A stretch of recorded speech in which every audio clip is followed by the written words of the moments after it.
అలాగే పార్టిసిపెంట్స్ అందరికీ నమస్కారం.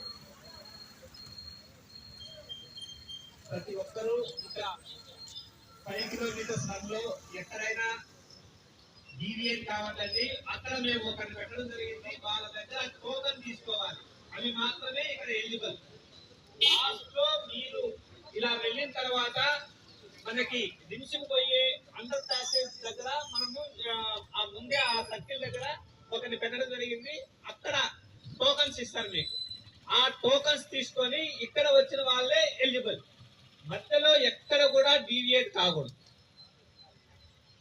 కాబట్టి మధ్యలో వస్తాము లేకపోతే స్కూటర్ ఎక్కువ వస్తామంటే అన్ని రికార్డ్ చేయడం జరుగుతుంది. కాబట్టి దయచేసి స్పోర్టివ్ స్పిరిట్ గా ప్రతి ఒక్కరూ కరెక్ట్ గా వచ్చే వాళ్ళని ఫస్ట్ 3 మెంబర్స్ కూడా మనం తీసుకోవడం జరిగింది. అలానే ఫస్ట్ 3 మెంబర్స్ కాకుండా 5 మెంబర్స్ వరకు తీసుకోవడం జరుగుతుంది. అక్కడ కానీ మళ్ళీ కాలేజ్ స్టూడెంట్స్ కాకపోతే ఇనెలిజిబుల్ అవుతారు. ఆ సర్టిఫికేట్ ప్రొడ్యూస్ చేయాలి. ఏజ్ కూడా 17 to 25 ఈ ఏజ్ గ్రూప్ మాత్రమే ఉండాలి. కాబట్టి దయచేసి ప్రతి ఒక్కరూ కరెక్ట్ గా స్పోర్టివ్